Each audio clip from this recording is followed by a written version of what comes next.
Hey everybody, what's up? Welcome to this late night live edition of my YouTube channel. As we adjust the camera here a little bit, you can see a little bit more. There we go.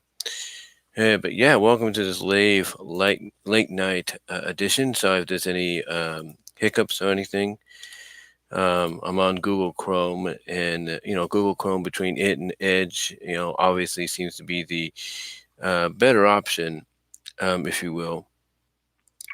But yeah, welcome to this video where today, late night here, we're going to talk about, just freelance talk about the 30, not the, well, almost 30, but the 28th anniversary of Sonic SatAM. Yeah.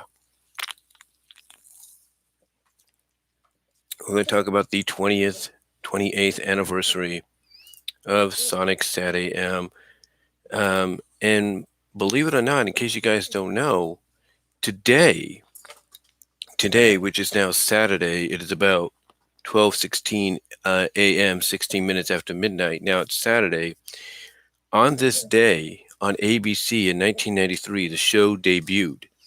That's right, the show officially debuted. Now it had a bit of a run, or a sneak peek, if you will, on TGIF Friday nights, because back then, from basically throughout the 70s up until about the mid to late 80s, ABC and networks like ABC, CBS, and for a time, NBC, and even later on Fox, and then of course later on WB would do these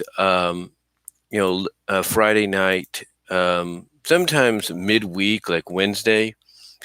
Excuse me, Wednesday at times, but mostly on Friday nights. They would do these little sneak peeks of the upcoming Saturday morning shows that would debut the next week. Not next week, but the next day. They would debut the next day. And from what I can remember, they would get a lot of views. A lot of people would tune in and watch them, because even though you got like 5 to 10 minutes worth of a sneak peek or something, it was worth watching. It was worth tuning in to watch, because you were getting an idea of what you were in store for. And I've talked about this before, and I'm going to say it again. When this debuted, I was in Kansas, and it wasn't just me either. My family was out there with me. Basically, we were going through some changes. Basically, what it was is that initially, the first time in '92, my dad said my dad said that his mom, my late grandmother, God rest her soul, I know she's watching from above. His mother had this property where one of the houses she owned, uh, the people that used to live there had moved out, and so it was vacant. And she had basically uh, promised my dad, I guess, that we would get the house. We would, have the house to ourselves, if you will. And my dad basically made it sound like that the house was going to be, a great place to live in. It was going to be a nice place to live in and raise a family and stuff. And unfortunately, we went there, and it wasn't exactly everything it was cracked up to be. And you know, we um, we ended up moving back basically the next day. My mom basically took me and my sisters, and we moved back the next day, to California. We drove back. And then the next year, my dad said he had made up for that by getting us a house that was literally across the street from the high school, Topeka High School, where he used to go. And we went, and when we went there, the house again wasn't everything it was cracked up to be, because the house was, it was a well, basically, my dad had, as I adjust my headset here, my dad had paid some guys to fix it up for us, make it livable, you know, like I said, make it livable and everything. And these guys basically apparently ripped my dad off. They conned him, and so ended up going back to the old house that we were at the previous year for 24 hours. Unfortunately, this time it was no 24-hour stay or anything like that. It was not a 24-hour stay whatsoever, and we stayed there for at least 6 or so months. 6, 7 months, and then we moved back out to California. Afterwards, after we saved up money, my mom had gotten a job, my sisters had gotten some jobs, and they saved up money and they combined it. And my dad was working, he saved up the money he got, combined that, and he said, okay, you know, we'll move back there. But instead of going back with us, he decided he was going to stay back in Kansas because he still wanted to look for a place for us to live out there. So anyway, when we were out there, and how this relates to it is basically we had television. Of course, we had television. We didn't have cable. My dad ended up getting the cable in there like a little after we left, so it was kind of a weird timing. But anyway, we had television still. We had regular over the air, it came in clear and everything. And they had a television, of course, the main television downstairs. I had one in my room, and I think my sisters had one in their room. And I would, and I remember tuning in because, of course, they wanted to watch their own thing, but then they watched the same thing I was watching.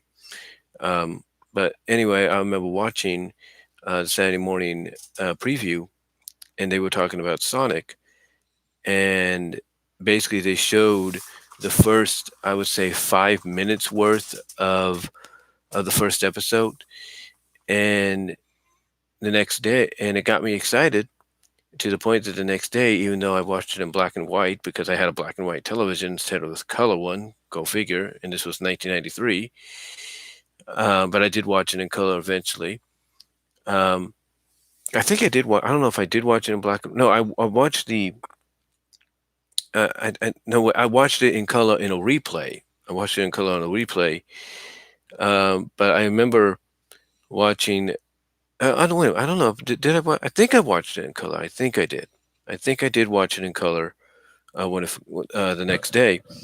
But I remember watching the preview, and it was the first 5 minutes. And the one thing that a lot of fans always seem to not realize is that even though Heads or Tails is the pilot, and sometimes the way the way the listing goes and everything of like what came first, because some say Sonic Boom came first, someone say this came first. What came first actually was Supersonic. That's what came first.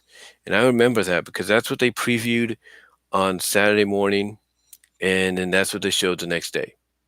And it wasn't no back-to-back, like here's Sonic Boom, here's Supersonic and all that. No, it was Sonic the Hedgehog, one episode, that was it, and it was Supersonic. And that's what I remember. Now, of course, I was living in Kansas at that time, so things might have been different, like with college football and everything preempting or causing shows and everything to air early, and maybe if it's back-to-back episodes, maybe one episode being preempted. Maybe that was the case too, but I remember it was Supersonic. I really do, and I know I'm not alone in that. I know I'm not alone in that because I remember that being the first one I saw, and I tried to watch it as much as I could when it came out on Saturday mornings. Even when we moved back to California, I tried to watch it.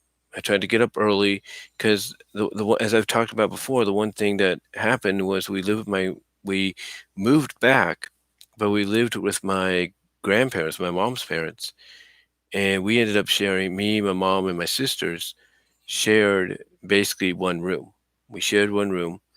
So mainly because my uncle, who was not that far away from getting married to my now aunt, his now his current wife.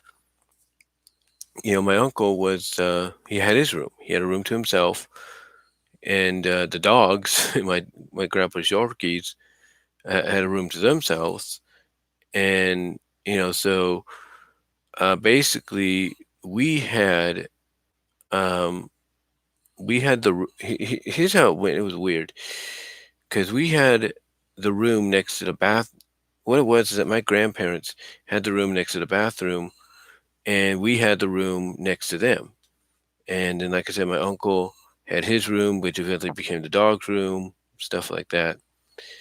And what happened was, I would get up every morning, every Saturday morning, I should say, and try to watch the cartoons. But I couldn't do that because we lived with them, and it was a little hard to do. Sometimes they'd be okay with us watching them. Sometimes we couldn't. You know, um, I think I was kind of in the same boat as some people I've watched here and heard here on the internet, here on YouTube, to where they would try to get up and watch Saturday morning cartoons, but the only way they could do it is watch it in the parents' room, or well, basically if they were sharing a room with their parents, that was the only way they could watch it, or something. Or they'd have to go into the living room but be told, hey, keep it down while you're watching. That was the only way. And there was a couple of times, I will say this, I don't know how we did it. There was a couple of times that I was able to watch, some episodes. And the way I did it was, um, and like I said, it was very few and in between. I got up on Saturday mornings, snuck into the kitchen because we had a TV in there, and I would try to watch cartoons. Would I get caught sometimes? Yes. Would my sisters, they would try to watch something, get up early, watch something, would they get caught? Yes. But most times we would, do our best to keep quiet. We would watch, and then we would go back to the room, as best we could. We'd watch it, go back, and then afterwards turn off the TV, and then go back to the room, and that was it.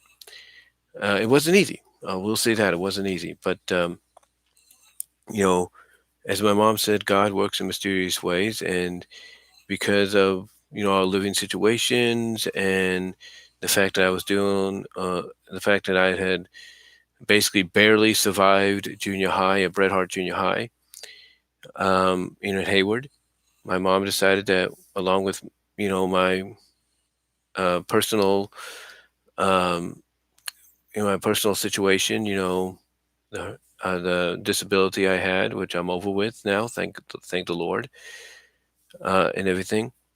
Well, mostly over with, thank the Lord. But because of my personal, um, Hirschsprung's disease, if you will, that um, thank the Lord, I've gotten over now. I'm basically, you know, disease, basically, Hirschsprung's free, if you will. I mean, I got the scars and everything to show for what I went through as a child, as a baby, basically. But anyway, coupled with that, the way I would be, and then what happened over at Bret Harte at times, that my mom decided that the best solution for me, was to go back to Kansas and live with my dad, and that's what I did. And I went back in June of 1994 after I graduated junior high. And it was through then, just a short months before the premiere. Basically, I had arrived basically in June of '94, middle of June '94, and just months away from high school. And it was during that time that my dad and I bought a VCR from a pawn shop. It was workable for most of the time I was using it. So we bought a VCR from the pawn shop. And my dad, I think, had just gotten a job at a place called Southwest Publishing. I think he had just got this job, and even not I think even before that, he allowed me to go down and watch some cartoons and everything. But anyway, like I said, he just gotten this job, and I think he had to work on Saturdays as well. So I was able to record some shows, and one of the things I would do is I would create these variety VHSs with a lot of the Saturday morning cartoons on them. And Sonic Season 1 was one of the shows I put on there alongside the, Wild West Cowboys of Moo Mesa, TMNT, X-Men, you name it. I basically bundled it together as one. Unfortunately, I don't have that VHS anymore because pretty much it's destroyed. Yeah. Little bit of history on that. The VHSs that I recorded season one of Sonic on originally, they're no more. They were in a box that I had to leave in Kansas when I moved back here, and now that box is pretty much recycled. You mean what you're drinking out of right now could have been comprised of that VHS that I had the show on. So go figure. Um, anyway, doing that, I had decided to take a page out of one of my cousin's playbooks here in California and dedicate one VHS tape to season 2 of Sonic SatAM. And that's what I did. Now, even before this time, before I moved back to Kansas, like I said, we were able to watch cartoons as best we could. Either I had to watch it on the television in the same room I was sharing with my mom and my sisters, or I had to sneak into the kitchen to watch it as best I could, without, waking anybody. And I do remember the first season concluding with Heads or Tails. I do remember that. I do remember it concluding with Heads or Tails. Now you might say, well, how? Now you might wonder, well, how far along was I before watching SatAM before I moved back to California with my mom and my sisters? Well, I was far along, basically about since it debuted on the 18th, this very day on a Saturday, and I had 18th, I had the 25th, and I had the first Saturday in October. So I would say basically about 3 weeks worth of Sonic season one. And because we moved, I was able to at least, I think, when we stopped at a hotel or something like that, wake up the next morning, I was able to watch one episode, and before we left to get back on the road. And then I continued trying to watch it, like I said, the best I can when we lived with my grandparents. And I do remember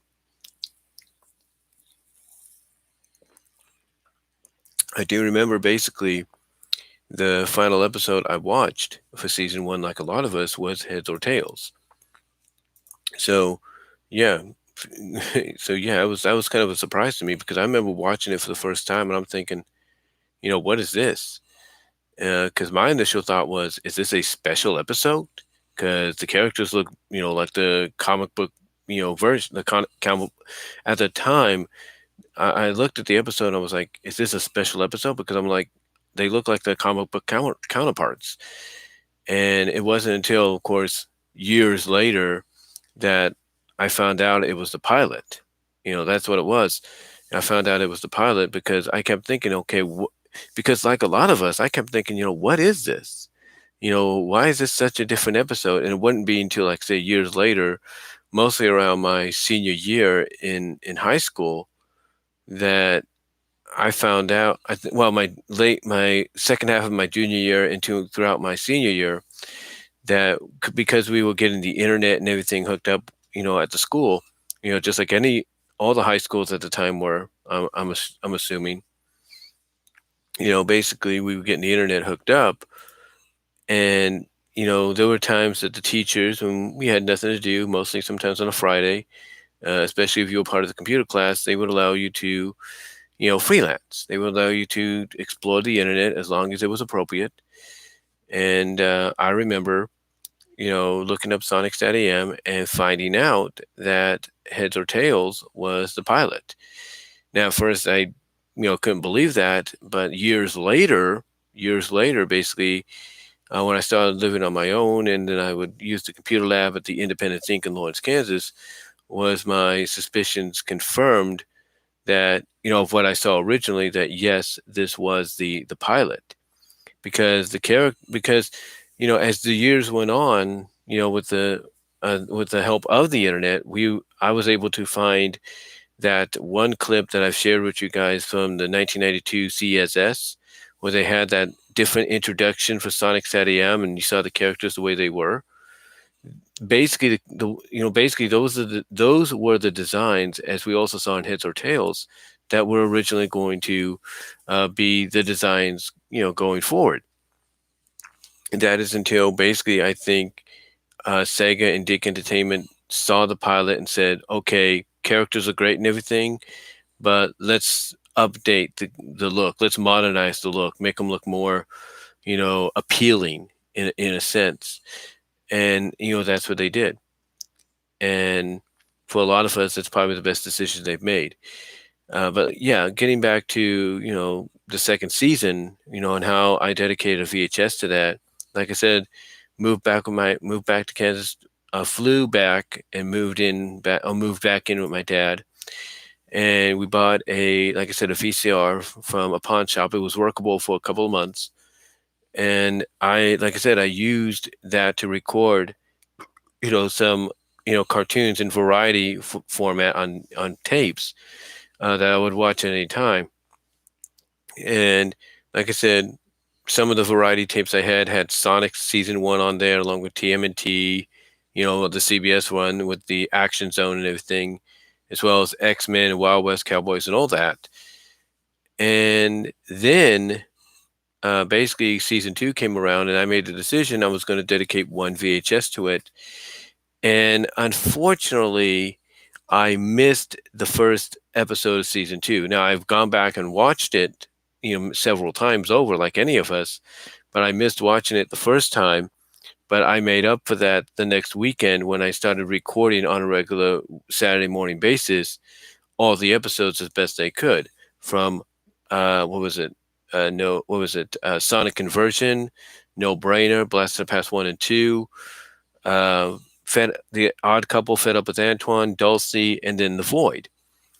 But what was interesting, not interesting, but what was unfortunate about the Void situation was that would be the last episode of anything I would record I would record on VHS with that recorder. Because what happened was, even though it still played tapes, the VCR pretty much, well, not the VCR, but the recording option pretty much went like that. It pretty much burnt out. Like, you could still play tapes and everything, you just could not record. And if you tried to record, you'd probably get something, but it wouldn't look good. So yeah, the only thing I had Sonic SatAM wise on VHS for a while, besides the variety stuff of season 1 as a part of them, was that one tape. But unfortunately, that tape is also history now, which, again, as I said earlier, was pretty much recycled and broken down. It's pretty much maybe something like, let's say, a can you're drinking beer or soda out of right now. But yeah, I had an interesting history with this show. Really interesting. And, anytime I was in the mood to watch Sonic SatAM when I still had that VHS tape, I would watch it. And the one I would watch the most, besides, let's say, The Void, which unfortunately the tape got screwed up there. What happened is it got caught. You know how, tapes get caught sometimes in machines. That part got screwed up a little bit, so I had to fix it as best I could. It wasn't just that it got caught or anything. It was the fact that I accidentally almost recorded over it. So I had to stop it, and then I guess it got caught or something like that. And as far as I remember. But I remember watching the VHS a lot, and I remember watching, Blasted Past a lot on it. I remember watching The Void on it. And heck, I remember watching the Dulcie episode a lot because I thought those were good. I thought those were excellent episodes that they did. So, yeah, it was one of those situations, honestly, that it's just one of those situations that was unfortunate that I never kept my tapes. That's one thing I regret about when I moved it back out here in 2007. Like, I should have found a way to pack my tapes, but I didn't, and that was my fault. Now, thankfully, like I said, I was able to get in contact with some people throughout the years and get Sonic SatAM. I think one of them that helped me out I think it may have been Rafaela XD. Yeah, I think it was. It was Rafaela XD. and she had a website which was called KFU, which was KAIFFU.com. And the reason she put that on some of the videos, especially VCDs of like series and all that she liked, was so that she wouldn't get in trouble. I'm assuming copyright situation and all that. So I got in contact with her one time, and she said, "Yeah, I can help you out." And she sold me, because she had, I'm assuming she still does, but she had a peripheral of VCDs of Sonic SatAM, and she sold me basically all the VCDs that she had at that time, along with, again, which I'm sure she has more. She had more of, but she sold me basically one set of Sonic SatAM VCDs with all the episodes on them, which I was glad to have. Which is why, as I've shown you in many videos before, you see that Best of Sonic the Hedgehog DVD I have, those other Sonic the Hedgehog SatAM DVDs I had before Shout Factory did anything. That was because of the VCDs that Rafaela XD had supplied to me.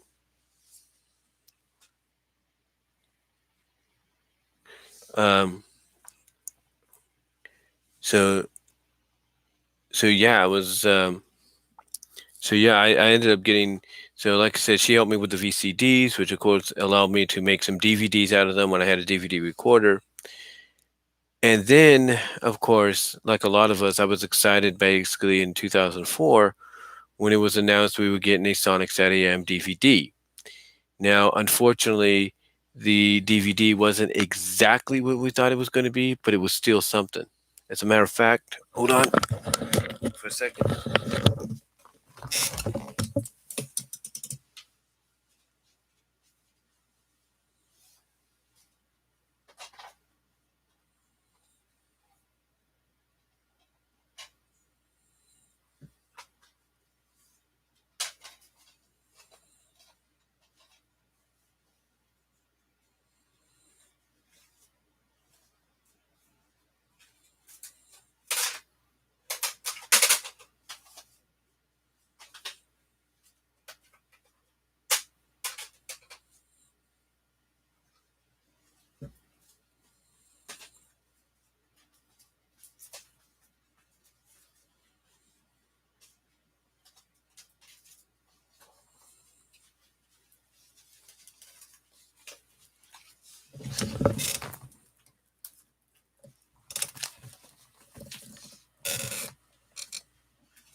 Okay. All right, let me just adjust the mic here a little bit. Just a headset. How do I do this? Trying to adjust it. There we go. There we go. Yeah, there we go. All right. Things cool? Everything cool? We in? All right. All right. So anyway, like I said, I was kind of glad that, like a lot of us, I was glad to hear that they were releasing a excuse me, well, it's just a headset here again. Just want to make sure everything's adjusted. But anyway, like a lot of us, say just a headset here. It's a little hard to do sometimes, but like a lot of us in 2004, I was actually ecstatic when I found out that they were releasing a DVD. And that DVD, of course, was this one. This is the very same DVD I got when it first came out. And it's not really nothing special or anything. It's comprised of basically about 5 episodes. It says 4, but it's actually 5, because the bonus episode is basically after you play a little trivia game here, as it says here on the special features, and the episode that it unlocks is Sonic and the Secret Scrolls. But what it has on here is basically Sonic and Sally. Basically, it's Sonic and Sally. It's Harmonic Sonic. It's Sonic Boom. Sonic Racer. It's basically what you would find on the VHSs is on here. So that was pretty cool. So that was really pretty cool to have. have listed. Like I said, it's Supersonic. It's let's see, yeah, Supersonic, Sonic and Sally. It's it's Sonic Racer and Sonic Boom. It was basically, well, not Harmonic Sound, but basically it's Supersonic, Sonic Racer, Sonic and Sally, and Sonic Boom on here, along with Sonic and the Secret Scrolls. Now, if you take a look at who distributed it right there on the bottom, let me make sure you guys can see that. If you can see who distributed it right there on the bottom, yeah, it says Lion Gates and Trimark Home Video, right? Well, guess what happened? And I'm sure a lot of you have heard about this. Benu Vista, which is a Disney property, Benu Vista was not happy about this. They were not thrilled that Deke Entertainment had gone and done this. I think Deke Entertainment and Sega, I'm not really sure who's the one at fault the most, but they weren't thrilled that this was done because they had owned they had ownership, they had distributing license ownership, if you will, of any Deke Entertainment series at that time, including Sonic SatAM. So as quickly as this was released, it got pulled. And I remember getting several copies of it as well. I remember getting a copy that I think I sent to Rafael XD as a thank you for helping me out. I sent one, I think, to my cousin out here. And then I bought myself an extra copy, which I sold back to Hastings to basically get some money. And it was through Hastings that I got basically this copy right here on DVD. But like I said, as quickly as it got released, it got pulled because, again, Disney, who owns Benavista Entertainment, was, as I adjust the mic here a little bit so you guys can see it better. There you go. Disney, who owns Benavista Entertainment, was not thrilled that this happened without the consent. So, yeah, that got pulled. And it would be a while before we'd get another DVD release. Now, in between that time, I did go onto a website based on a store website based in Canada, and I was able to do something that I've been wanting to do for a long time. Now, what's funny is when I first saw these, I saw these basically in 1994 at a Target. Me and my dad were shopping around at a Target one time, and we were going past the electronics section, and basically, of course, VHSs were still big at that time. So anytime something new came out for, the family or for the moviegoers or whatever, they would have displays, right? Well, in the middle of the aisle of the movies display, they had these Sonic SatAM VHSs, and I was like, oh, I have to get these, but I couldn't. So one of the things I tried to do was I tried to record the VHSs onto other VHSs. Yeah, I rented basically some of these from Blockbuster, and I think what I also did is I rented a VCR that had the recording option on it, and I tried to record one of these onto VHS as best I could. And even though it recorded, of course, because of its copy protection on there, it didn't come out so well. So even though it didn't come out so well, at least I had something, if you know what I mean. But it wouldn't be until years later when I lived on my own and I went online and to a Canadian shop. I don't know if it was an Amazon Canadian place or no, it was not Amazon. It was a store. It was a CD something store. And I saw these and I saw how much they were, and I was like, I'm going to get them. And I did. And what I ended up getting was the original Deke Toontime videos, the Beta Vista releases of the series of season 1. So here we have Sonic Racer, which of course has the episode Sonic Racer, and it has Sonic Boom on there as well. And it is the original cassette on there. So that's pretty cool to have in the collection. And then I also ended up getting later on Supersonic, which of course has the Supersonic episode on there along with the Sonic and Sally episode, which again, original cassette and everything, which is pretty nice. And then of course, Hooked on Sonics, which is of course that's the episode Hooked on Sonics, and I think Warp Sonic. Yeah, that's the episode. It's called Warp Sonic, not Sonic Boom. It's called Warp Sonic, where Sally goes on a more personal mission. Warp Sonic basically being the episode where we first find out about her father. So yeah, I ended up getting these through that Canadian movie site that was selling them, and I was just thrilled to have them finally because at least I had something Sonic SatAM wise, in my possession. I was just really thrilled to have that. And then, of course, years later, we got the announcement that we were finally getting a complete series set. And I found this out, I think, along with everybody else. I found this out through the Fans United for SatAM site. And the announcement was made through Sonic Stadium, Sonic HQ, and all the places that you would go for Sonic news and everything. Now, Shout Factory was doing this.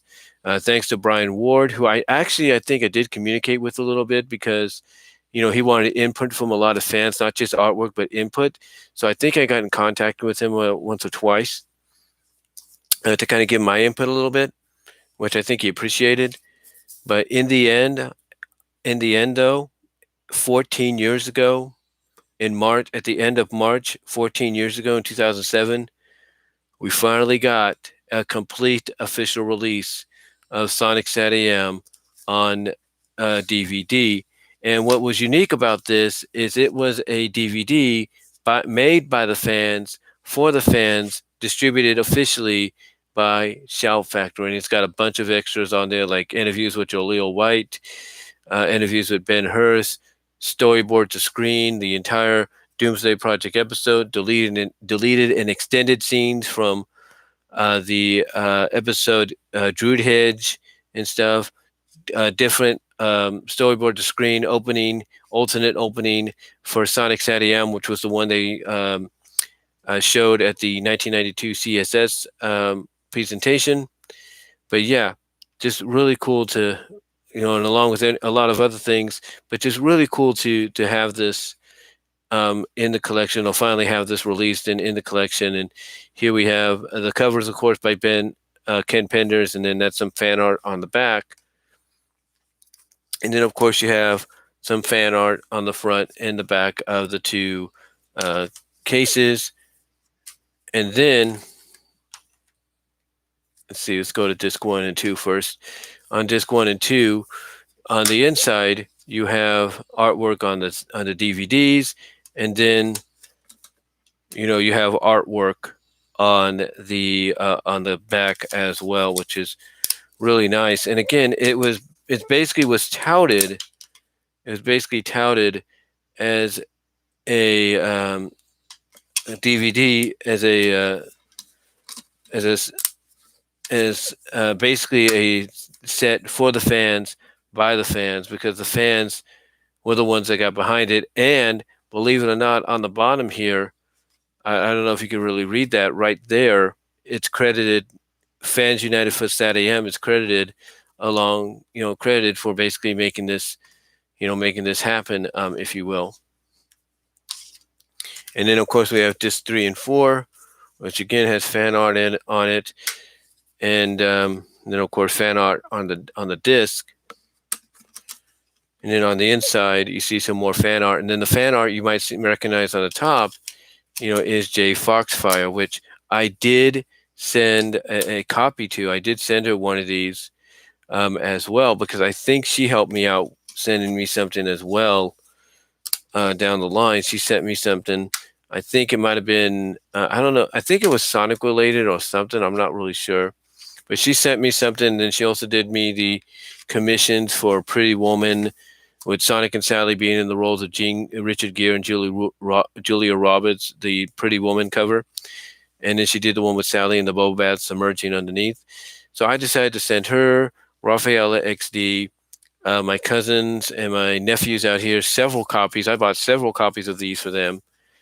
And of course, I bought myself one to watch. But then I also decided to buy myself another one. And this one has never been opened in 14 years that I've had it. It's the original sticker and everything. It's the original sticker and everything still in its saran wrap and everything, which is really nice, which means nothing's been touched. So yeah, I got a watchable copy and a collectible copy, which is really nice to have. And you know what? And the thing is, I found out later on. Are you ready for this? When I had my ILO, and then of course with my Sony DVD recorder, which is primarily worked on mostly, I found out that these DVDs were recordable. Yeah, there was no copyright on them, and they were recordable. I could basically do what I wanted with them.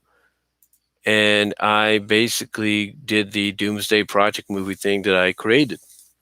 The one I showed you a lot, the one you see here on my channel. I basically did it using these with my Sony DVD recorder. But that wasn't the end of it, because then later on, N-Circle, when they acquired the license to distribute some of the shows, decided to bring out a Megamix DVD.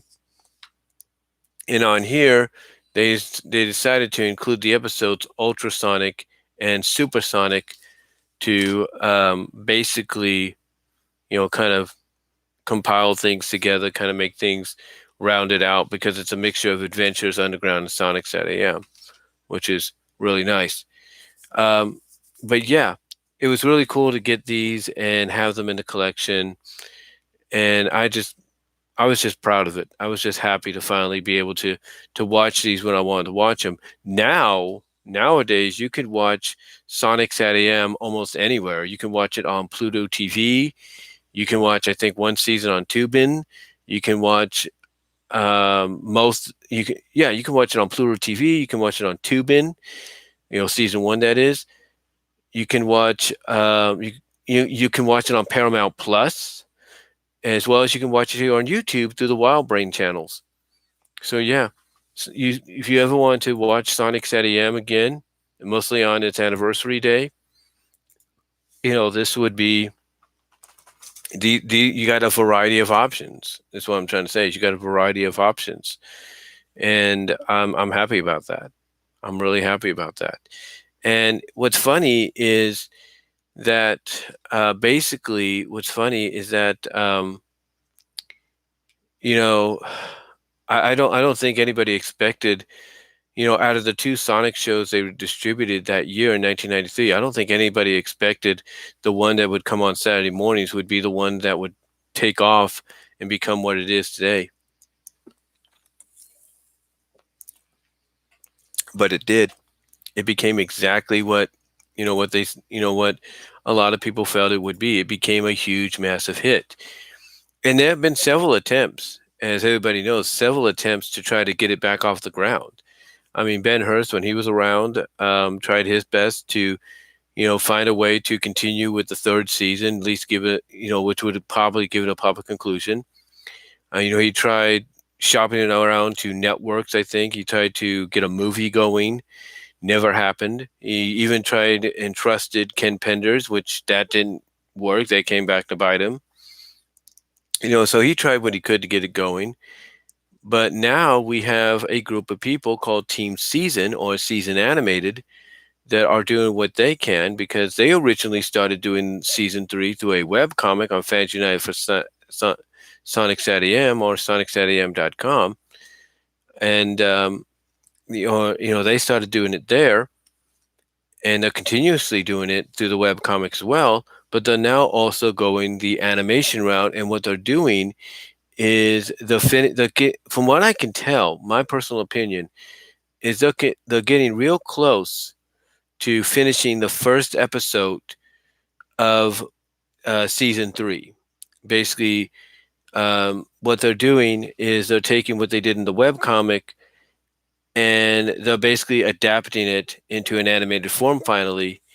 And they've been doing this for years. And what's funny is they got a lot of good talent behind it, a lot of good animation talent, animators, if you will. They even got some people that worked on the original show helping them out. So that's a feather in the cap to be able to be able to get those kind of people to work with them. So yeah, you got fans like them trying their best to revive it. You got fans doing what's known as Sonic rejuiced or SatAM rejuiced, where basically fans will take certain scenes from season 1 and season 2 from different episodes and reanimate them in a way that is more stylish and more contemporary, if you will, and maybe a little funny at times. They're doing that, which which I think is really nice. And you just got a lot of fans doing what they can, and if you will, to contribute in trying to get this off the ground. I mean, you even have fans nowadays doing a hashtag rally for Sally, and the reason for that is to get Sally back into the medium of being just more of a big. Basically, it's an attempt to not just get Sally, but get the freedom fighters back into the mainstream, because nobody wants them to become forgotten characters. And Sally, the reason this started was because of the fact that you had these new, at the time, comic book exclusive characters, Tangle and Whisper, uh, debut in the mobile games Sonic Dash and Sonic Forces Speed Battle, and that didn't sit well with fans. And they're like, well, if they can get in, why can't a character like Sally, who's been there a long time? So that's how that started, and it's now progressed and becoming something more like, fans, no, they don't just want her in the mobile games. They want her, outside of that as well. They want her in more Sonic medium, and so they're doing this hashtag rally for Sally deal. Heck, I'll be honest with you. I have a Teespring store now, as I've mentioned in several of my videos, and I said I was doing trying to come up with some new ideas for merchandise. And one of the merchandise ideas I've come up with is I went to Google and I downloaded 2 hashtag rally for Sally pictures, and I've put them on T-shirts and mugs and pint glasses, if you will, tote bags, which you could purchase over the Teespring store to show your support for Rally for Sally. Because if and I'm not the only one that's done that. There's others that have done that as well. Others have done the same thing, and they do it because they feel that if they do it, it sends a message to Sega, not just Sega of America, but Sega as a whole, of, hey, this character you should not ignore. This character has been around since the beginning. This is a character you created initially, and she deserves to have a second chance, a second run, along with the other characters associated with her. So yeah, now you got, like I say, you got fans doing that. You got fans being hopeful that, at the end of the second movie of Sonic, which comes out next year, that, we get a cliffhanger where, we'll see a silhouette of a character maybe communicating with Sonic and Tails, and then maybe after the communication, we see the character step out of the shadows and it's her, it's Sally. People are hoping for that. People are hoping for her to show up in Sonic Boom, which I think is a possibility, because despite what people may say, this is supposed to be exploring multiple dimensions. And I do get the idea of what they're talking about there, when it comes to, the premise of multiple dimensions, and it's supposedly just set in the game world.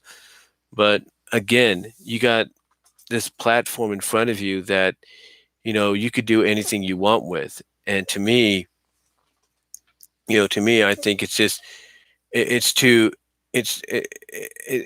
much of an opportunity. It's too much of an opportunity not to pass up, because if you pass it up, fans are going to be upset. So I think they need to at least do something that brings her into the Sonic Prime series.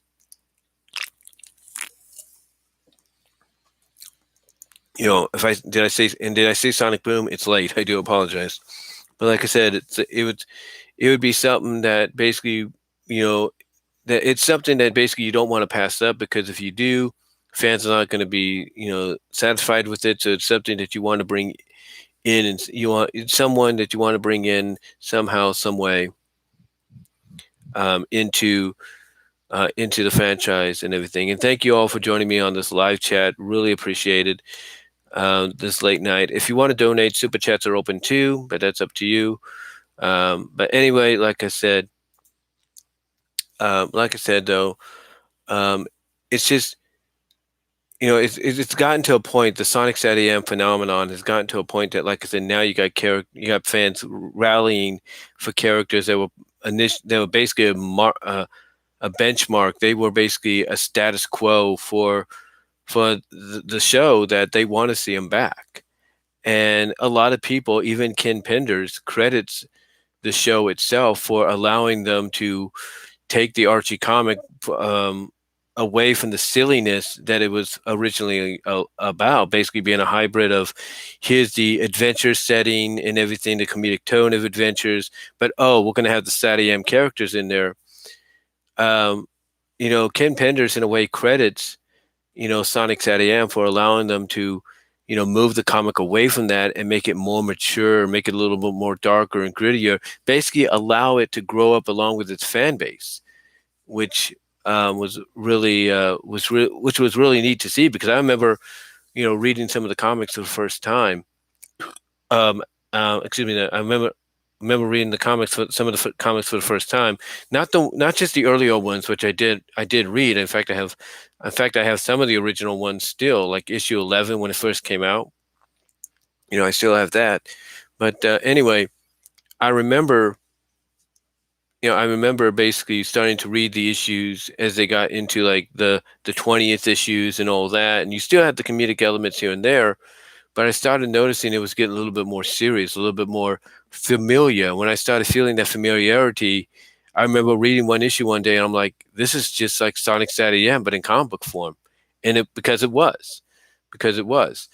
And, it felt like, issue after issue, you were reading an episode of Sonic SatAM for quite some time. So, it was quite, so yeah, Kim Penders even, like I said, credits them for, getting the comic out of its silly era and into the more serious, gritty era that it became known for a while.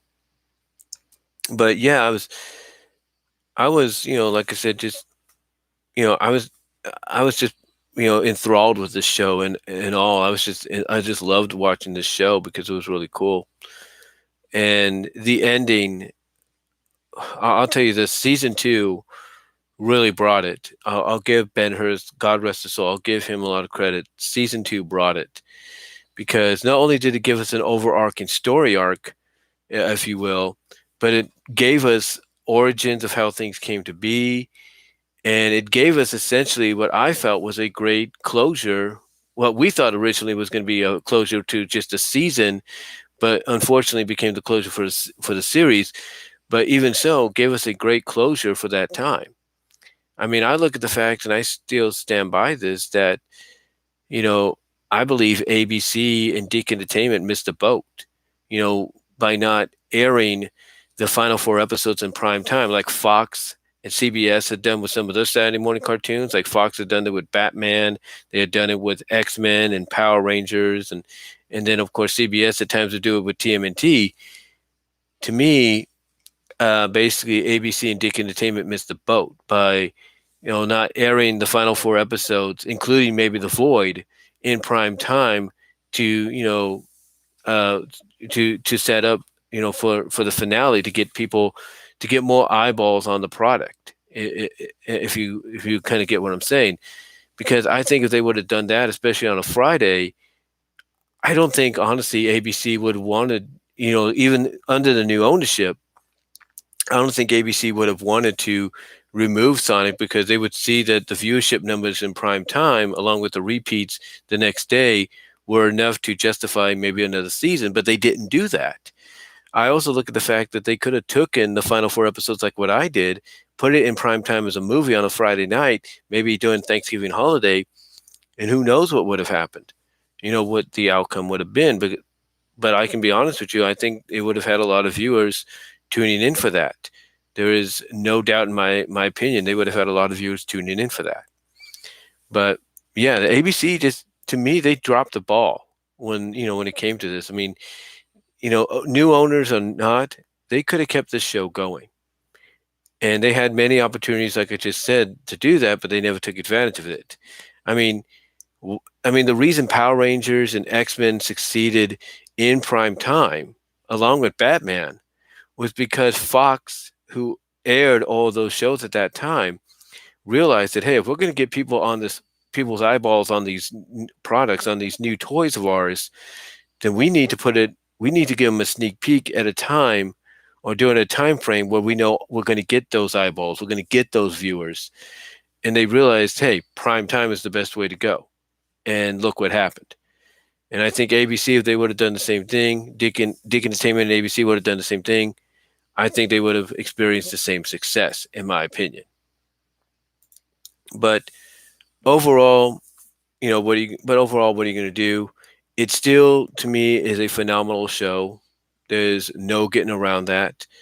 I mean, like I said, you have season now, season animated right now, doing the best to, revive it, not just through webcomic form, but through animation form, which I think is really, really good on the part, really great on the part of them to do that. And again, like I said, you have fans rallying for Sally to come back in some capacity. Hopefully that will happen. And now, on top of that, you have a fan who's hopeful right now by just the way they're updating everybody on social media. You have mostly on Twitter, you have a fan that's hopeful right now at trying to get basically a history book, if you will, like a guidebook, of Sonic SatAM. Basically a history book, guidebook of Sonic SatAM out and about by either the end of either the end of this year or mostly into next year. And to me, when you have somebody that wants to, get all the information they can, on this series to compile into a history book to publish, for everybody to have and own, that is dedication right there. Now, as a fan, as a fan myself, I do have some resources that if I get a chance, I'm going to help them out with. For example, if I can pull this up here, for example, if I just move the cord here, for example, I have in here a couple of things that I got off eBay and stuff down the line. I got off eBay, and some of them was sent to me by Frank Hill. But some of them I got through eBay and stuff, I was surprised to get them. Like, let me see if I can pull them out here. Some of them right here. We have, look at this. These are copies, coloring guides, if you will, for several episodes of season 2. So here we have a coloring guide for Loop of Cry of the Wolf, which is really, really nice. And this is number 132. So obviously they made copies and everything to have around, but this is just one of the production copies of the coloring guide.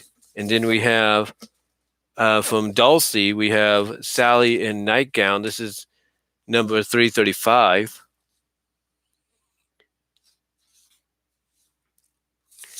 And then from the short that they did, because in season 2 they would do several shorts. In the short, The Odd Couple, we have Bunny in Bathrobe coloring guide. This is number 257, which is really cool to have. And hopefully I'll be able to scan these and send him copies so he can see them. And then on top of that, I also have this as well. This is number 269 and number 039. This is actually a one of those animation sheets that they use to animate the characters. And this is from Heads or Tails. This is Sally from Heads or Tails, which I thought was nice. And then, of course, Frank Hill sent me this. It's just a screenshot from Fed Up with Antoine. And then Frank also sent me this. This is a promotional thing from ABC when the show came out, the second season, I think. And let me see here. Let me see if I got another one. No, that's not it. That's another picture he sent me. Let me see what do I got here. Here we. Oh no, that's not it either. Where is it? Where is it? Come on, where is it?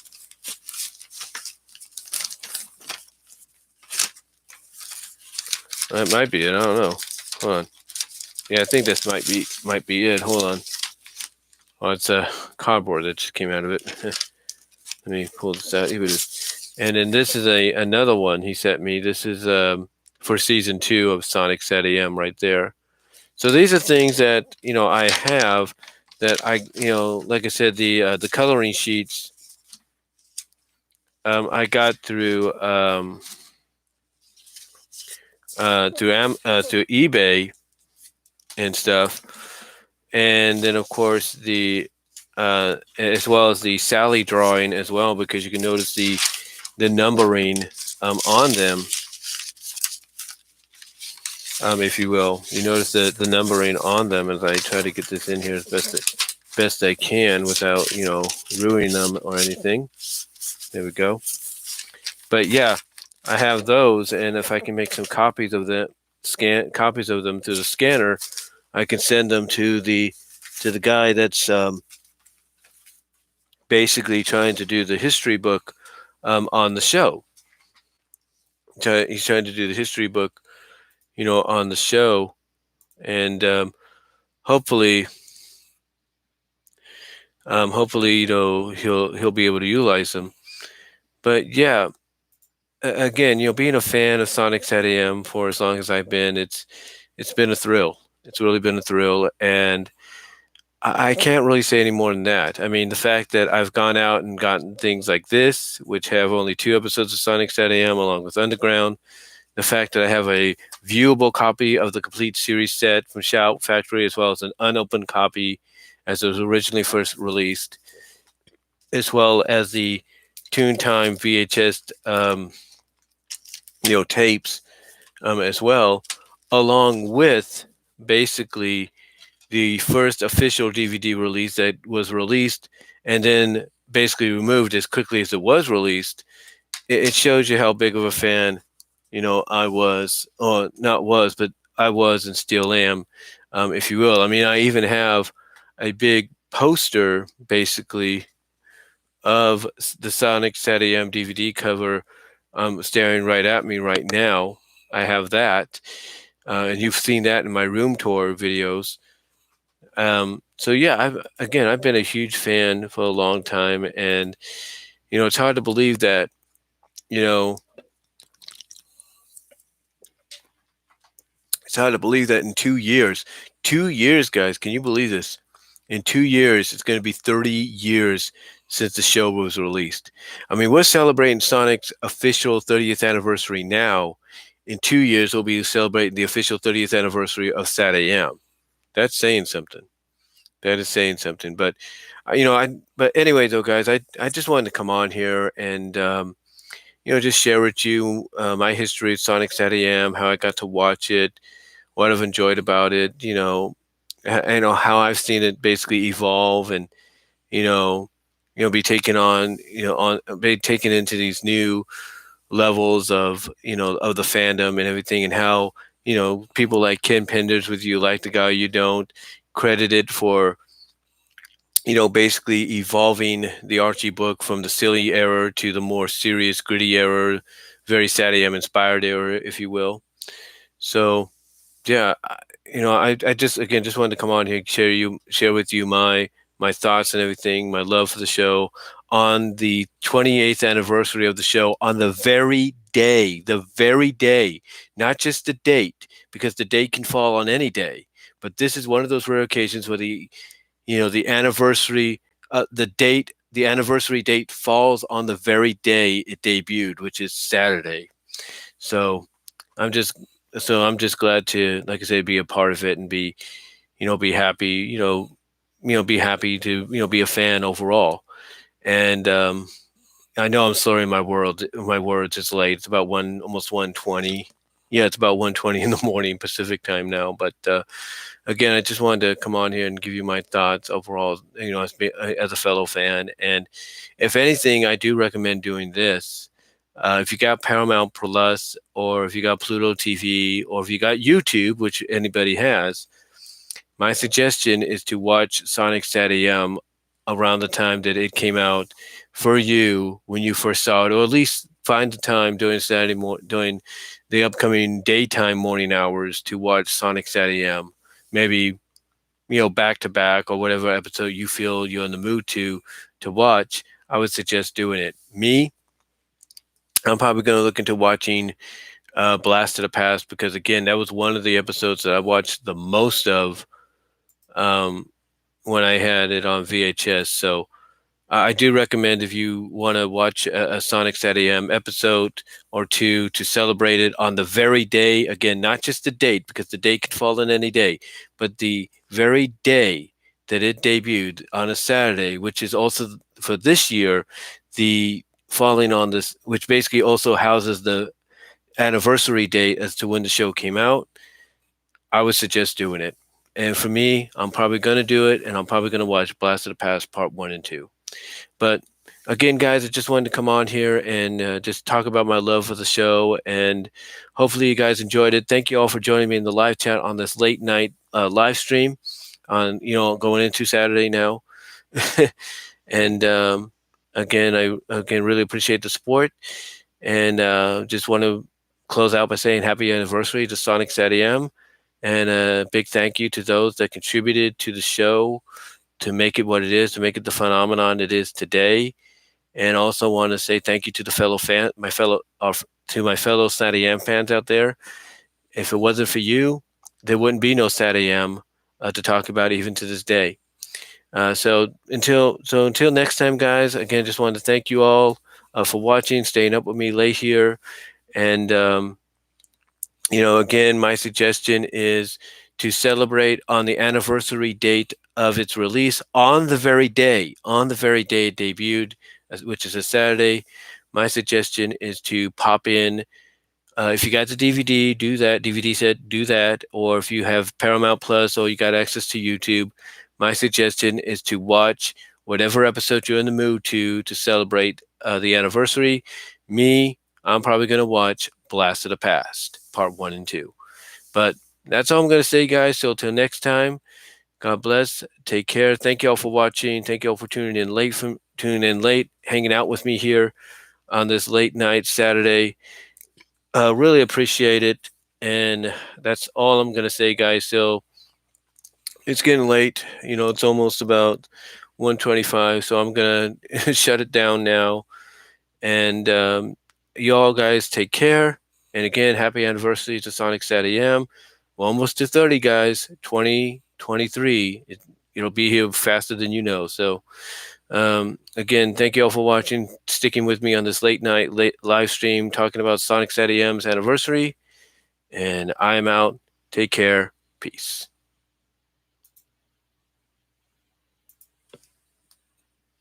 Oops.